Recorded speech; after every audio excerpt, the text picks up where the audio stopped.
নমস্কার বন্ধুরা, আজ শ্রী শ্রী সিদ্ধিদাতার গণেশ চতুর্থী। আজ আমি আমার বাড়িতে গণুদাদাকে কিভাবে পুজো দিই সেটাই তোমাদেরকে দেখাবো। এই যে দেখো আমার গণুদাতা।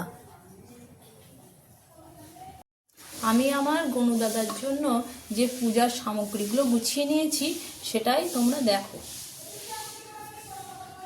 দেখে নাও পুজোর সামগ্রীগুলো। এখানে 3 জায়গায় আমি 21টি করে দুর্ভা বেঁধে নিয়েছি লাল সুতো দিয়ে। 3টে পান পাতা নিয়েছি, তাতে সিঁদুর মাখিয়ে নিয়েছি। আর 3টে সুপারি নিয়েছি, লাল চন্দন নিয়েছি, আর একটা জবা ফুল পেয়েছিলাম গাছে, সেটাই নিয়ে নিয়েছি। আর একটা গণুদাদার জন্য মালা তৈরি করে নিয়েছি আমি। গণুদাদাকে জবা ফুল দিয়ে পুজো দিতে হয়। আমি এবার আমার গণুদাতার গাটা মুছিয়ে দেব।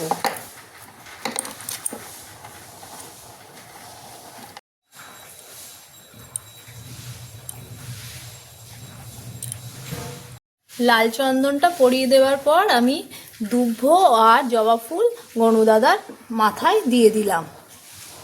2 কাঁধেও আমি 2টো দুর্ভ দিয়ে দিলাম। একটি পান ও একটি সুপারি আমি গণুদাদার বাম পাশে দিয়ে দিলাম। আর একটি পান সুপারি আমি গণুদাদার ডান পাশে দিয়ে দিলাম।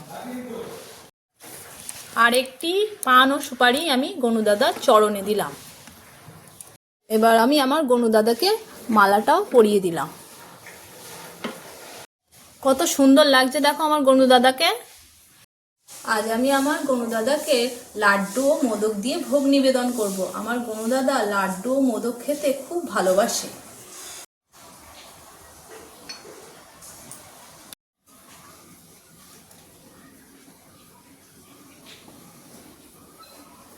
ওম গণ গণপতায় নমো নমঃ। শ্রী সিদ্ধি বিনায়ক নমো নমঃ।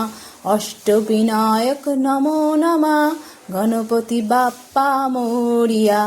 ওম গণ গণপতায় নমো নমঃ। শ্রী সিদ্ধি বিনায়ক নমো নমঃ। অষ্টবিনায়ক নমো নমঃ। গণপতি বাপ্পা মোরিয়া। আমি এবার আরতি